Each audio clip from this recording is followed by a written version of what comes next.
Welcome back and welcome to another book review video.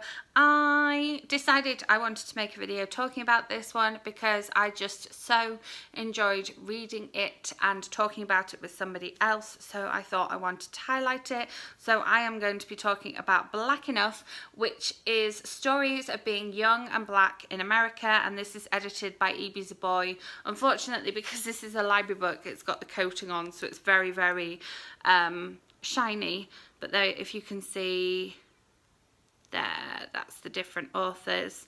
I do love the cover. I believe the UK cover is just a black and white cover, or black, white and gold, which is quite cool. I have seen the UK cover and I did like it, and so I wanted to talk to you about some of the stories I really enjoyed in this book. But overall, I think that this is such a strong anthology. Sometimes I read short story anthologies and there are more misses than hits, but this is such a strong anthology because it covers so many different marginalised groups. It covers the aspect of being black and an immigrant. It covers aspects of being black and gay. It covers being black and privileged, being black and poor. It is just literally, you will be able to identify with aspects of this book. I was able to identify aspects of it, and I am not young or black, so there we go. There was aspects that I recognised from my own teen years, and just aspects that you have to go through growing up. So there will definitely be something that you will be able to relate to in this book. I just loved how every single story had something else going on about it. It wasn't just covering some sort of racism or some sort of being marginalised because of the colour of their skin. That was the overarching umbrella, but there was other things in there as well. So some of the stories I really enjoyed. I loved the first two stories in this book. The first one was called Half a Moon by Renee Watson, and the second one was the title story, Black Enough, by Varian Johnson. I had really high hopes for Black Nerd Problems by Lamar Giles, but it wasn't what I thought it was going to be, and I don't know if I put that on myself because I had really high expectations of it. And then Out of the Silence was an interesting one because it was only 10 pages long. It was super short. So one of the ones that I really loved was Jason Reynolds' story, which is called The Ingredients, and this is about a group of boys who are sort of hanging out together in Brooklyn and are talking about what they're going to eat when they come home, and they talk about what makes like the best sandwich, what they would put in their sandwich, what bread they would use, where they would get it from, what meat they would use, whether they would use cheese, whether it be hot, whether it be cold. And they talk about this all the way from the pool that they've been at all the way back to one of their apartments. And it was just a great story. I loved the relationship between the boys. I loved the description of like what they were doing and why they were doing it, and the fact that they're imagining all these amazing sandwiches. It was just a great story about growing up. But then when you come to the end of the story, you realise there's a little bit more to it, and I'm not going to spoil that. But definitely recommend that one. I also really loved Into the Starlight by Nick Stone. As you know, or may know if you've been watching me for a while, I have read Odd One Out and Dear Martin by Nick Stone, and absolutely loved both of them.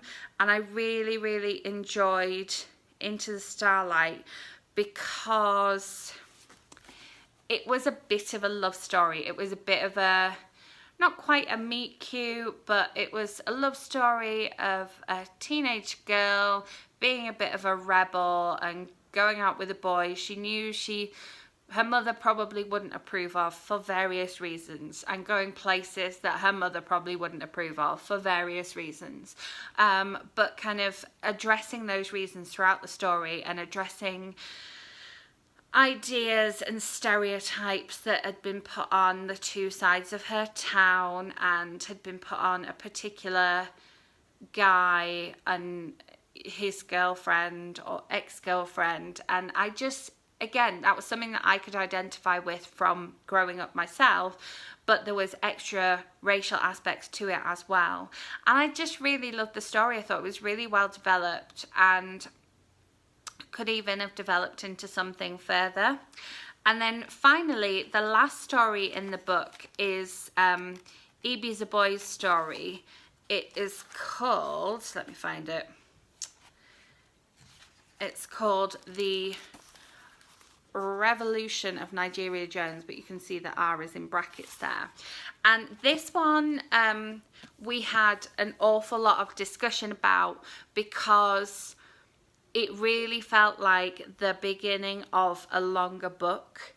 It's about a girl who kind of leaves not quite a cult, but a very strong knit community, religious community within a family. It's hard to describe. It's almost a cult, and she is basically, yes, planning to escape for a night and go out into the real world. And one of the things I really loved about it is she's got her kind of perceptions of Manhattan and the real world from watching Friends, the TV show. And I just loved that link. She also has a friend who is male and is just a friend, which I always love in a book. I like a platonic relationship between a male and a female. And it shows her thinking as she's kind of going through the movements, the planning, and part of the execution, and the comparisons with Friends. I think it would make an amazing starting point for a novel. I want to know what happens next. I want to know what she does next and how she kind of solves some of the issues that she has. I think that would be really good. So that's some of my favourite stories from Black Enough. There are 17 stories in here, as well as an introduction, and Bethany from Beautifully Bookish Bethany, I'll link her up here, I read a story a day and then discussed it, and I think it was really good, because I think if I just sat down and read this myself, I would have ended up just kind of skimming through the ones I wasn't so keen on and carrying on and actually reading it really quite quickly, even though it's nearly 400 pages.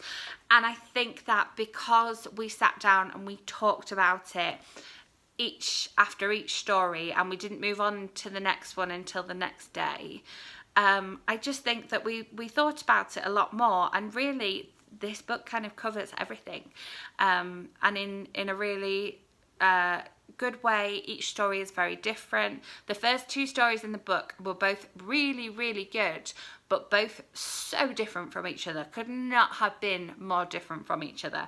And then the stories that I've talked about in a little bit more depth, again, all very different from one another. So yeah, a definite recommend from me. I will leave links in the description box below. And yeah, thank you so much for watching. If you have any other short story anthology recommendations, please leave them in the comments. I would love to get some more on my shelves here. Make sure you're subscribed so that my next video lands in your subscription feed. Give this video a thumbs up if you enjoyed, and I will see you with another video soon. Bye.